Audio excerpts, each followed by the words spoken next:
होंगे, राइट। चलिए मैं होगी जबरदस्ती चैनल पे आपसे जो स्वागत करती हूँ और आज मैं आपके लिए लेके एक्सरसाइज 6.5 का क्वेश्चन नंबर 7 जो कि मोस्ट इंपॉर्टेंट है, तो प्लीज ध्यान समझना और साथ ही लाइक शेयर करना मत भूलना। और अगर मेरे चैनल पर नए हैं तो प्लीज सब्सक्राइब जरूर कीजिएगा, ओके बच्चों, ताकि इसी तरह आपको वीडियो समझ में आते जाएंगे, आपकी डाउट्स क्लियर होते जाएंगे। ओके, तो आइए स्टार्ट करते हैं।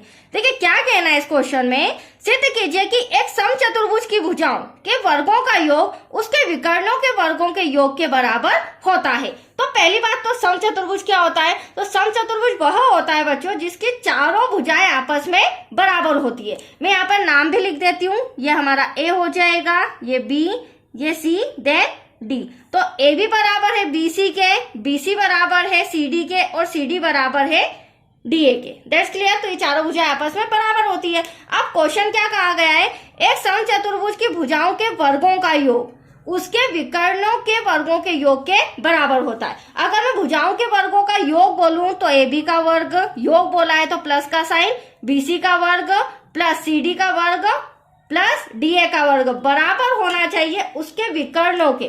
तो विकर्ण हम यहाँ बना लेते हैं।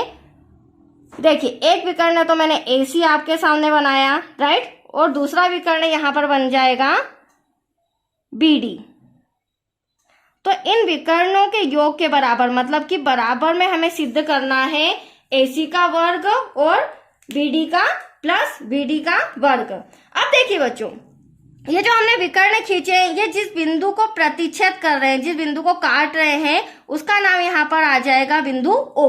और हमेशा ध्यान रखिएगा जब भी समचतुर्भुज में इस तरह से विकर्ण जो जिस बिंदु को प्रतिच्छेद करते हैं, काटते हुए जाते हैं, तो वहां पर 90 डिग्री का एंगल वो बना देते हैं। तो यहाँ पर हम कोई सा भी त्रिभुज उठा के देखेंगे, मतलब कि BOC या फिर AOD, कोई सा भी हम त्रिभुज उठा के देखेंगे तो वो 90 डिग्री का होगा, मतलब कि समकोण होगा। ठीक है, समकोण त्रिभुज होगा। दूसरी इंपॉर्टेंट बात, जब इस तरह से बिंदु O को प्रतिच्छेद करते हुए जब दो विकर्ण खींचे जाते हैं तो इनकी जो भुजाएं हैं, मतलब कि OA बराबर हो जाएगा OC के, OB बराबर हो जाएगा OD के। ये ओरल इसलिए बता रही हूँ क्योंकि अभी हमें सम में इनका यूज होगा। That's clear. चलिए अब आते हैं हम रिटर्न पे। तो दिया है, क्या दिया है, सबसे पहले हम वो लिख लेंगे, ABCD एक समचतुर्भुज है जिसमें आप देख सकते हैं AB बराबर है, या लिख देती हूं मैं, जिसमें AB बराबर है BC के, BC बराबर है CD के और CD बराबर है DA के। इसे दे देते हैं हम फिलहाल इक्वेशन नंबर फर्स्ट। यहां तक कोई डाउट बच्चों? अब साथ ही साथ क्या दिया गया है, विकर्ण है, तो बिंदु O को प्रतिच्छेद कर रहे हैं जो 90 डिग्री का एंगल बना रहा है, राइट। तो यहाँ पर जब बिंदु O 90 डिग्री का एंगल बना रहा है तो यहाँ पर जो भुजाएं हो जाएगी, मतलब कि OA बराबर हो जाएगा OC के, उसी प्रकार OB बराबर हो जाएगा OD के। अब इतनी इंफॉर्मेशन तो हमें सम के अंदर दी गई थी। अब सिद्ध क्या करना है वो देखिए, वो इंपॉर्टेंट है। तो सिद्ध करना है समचतुर्भुज की भुजाओं के वर्गों का योग। तो भुजाओं के वर्ग कौन कौन से हो गए, अभी मैंने ओरल बताया था, AB का वर्ग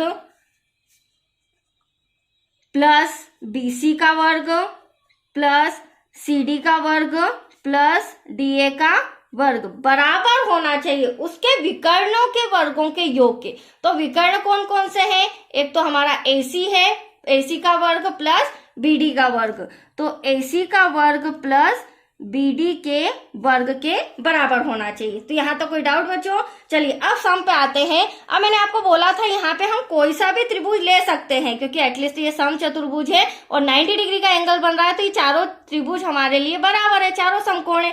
तो यहाँ पर मैं त्रिभुज ले लेती हूँ ODC, मतलब कि ये वाला त्रिभुज लेके आपको ये सिद्ध करके बताती हूँ, राइट।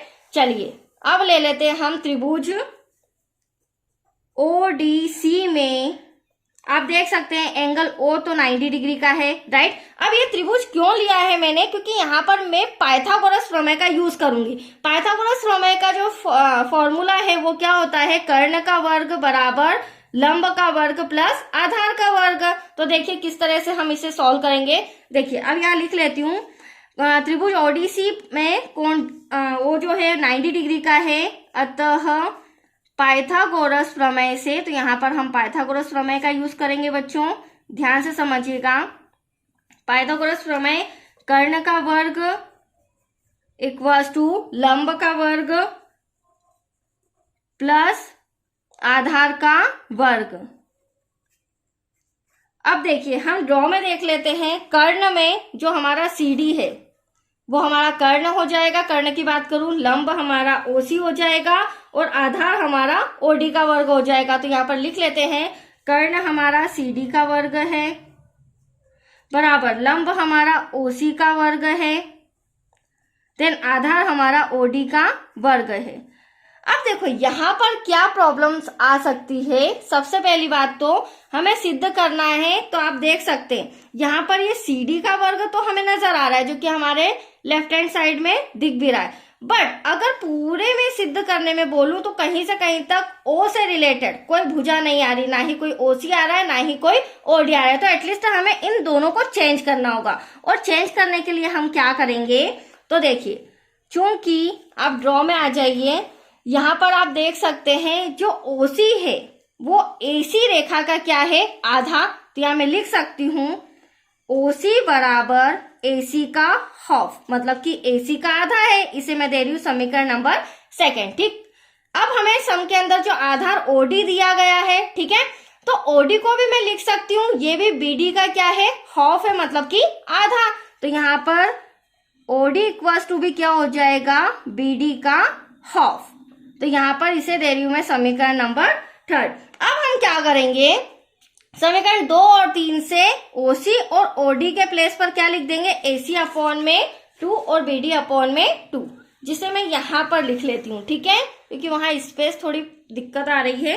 पहले मैं कर्ण लिख लेती हूँ, CD का वर्ग इक्वल्स टू OC का वर्ग प्लस OD का वर्ग। अब यहाँ पर मैंने आपको बोला था समीकरण 2 व 3 से हम क्या करेंगे बच्चों, OC और OD को चेंज करेंगे। तो CD का वर्ग तो एटलीस्ट ऐसा का ऐसा, राइट। अब OC के प्लेस पर हम क्या लिख देंगे, AC अपॉन में 2 और OD के प्लेस पर BD अपॉन में 2। तो यहाँ पर आ जाइए, OC के प्लेस पर AC अपॉन में 2 का होल स्क्वायर प्लस OD के प्लेस पर BD अपॉन में 2 का होल स्क्वायर। अब हम आंसर के करीब हैं, आंसर आने वाला है, ध्यान समझिएगा। अब यहाँ पर CD है, ब्रैकेट सोल्व करते हैं, तो ये हो जाएगा हमारा CD का वर्ग इक्वल टू AC का AC में मल्टीप्लाई करेंगे, AC का वर्ग 2 2 जा 4 प्लस BD का BD में करेंगे, BD का वर्ग 2 2 जा 4। अब देखो यहाँ पर भी 4, यहाँ पर भी 4, तो नेक्स्ट स्टेप में क्या हो जाएगा बच्चों, एक 4 हम कॉमन ले लेंगे, तो यहाँ पर AC का वर्ग प्लस BD का वर्ग। नेक्स्ट स्टेप में क्या करेंगे, जो डिवाइड में 4 है ना, इधर आके क्या हो जाएगा, मल्टीप्लाई में 4 हो जाएगा, मतलब कि 4 CD का वर्ग इक्वल टू AC का वर्ग प्लस BD का वर्ग। अब मैं आपको पहले ही बता देती हूँ, हमारा लेफ्ट हैंड साइड तो नहीं आया है, बट राइट हैंड साइड हमारा आ चुका है। राइट हैंड साइड मतलब कि AC का वर्ग प्लस BD का वर्ग, ये दोनों मैंने विकर्ण तो ले आया। अब मुझे 4 CD वर्ग का वर्ग है, तो यहाँ एक ट्रिक लगानी होगी समीकरण 1 से, क्योंकि हम जानते हैं ये चारों भुजाएं आपस में क्या है, बराबर है। तो AB भी बराबर होगा CD के, BC भी CD के बराबर होगा और DA भी CD के बराबर होगा। तो CD के साथ मैं इन 3 भुजाओं को भी समीकरण 1 से लिख सकती हूँ, क्योंकि यहाँ पर मैंने आपको बता भी रखा है 4 CD स्क्वायर है, मतलब 4 टाइम हमें यहाँ पर लिखना होगा। तो यहाँ लिखेंगे बच्चों समीकरण 1 से CD जो है वह AB के भी बराबर है, तो यहाँ AB का वर्ग प्लस CD जो है वह BC के भी बराबर है, CD के भी बराबर है, प्लस CD जो है वह DA के भी बराबर है। तो लेफ्ट हैंड साइड भी आपका क्लियरली आ चुका है, इक्वल्स टू में AC का वर्ग प्लस BD का वर्ग। अब आप देख सकते हैं जो हमें सिद्ध करने का कहा गया था, एक समचतुर्भुज की भुजाओं के वर्गों का योग उसके विकर्णों के वर्गों के योग के बराबर होता है। दैट्स योर आंसर, इति सिद्धम। तो आया बच्चों आपको समझ में, बहुत ही इंटरेस्टिंग सम था, कंप्लीट हो चुका है। और नेक्स्ट वीडियो अब मिलेगा आपको क्वेश्चन 8 से रिलेटेड। ओके, थैंक यू बच्चों।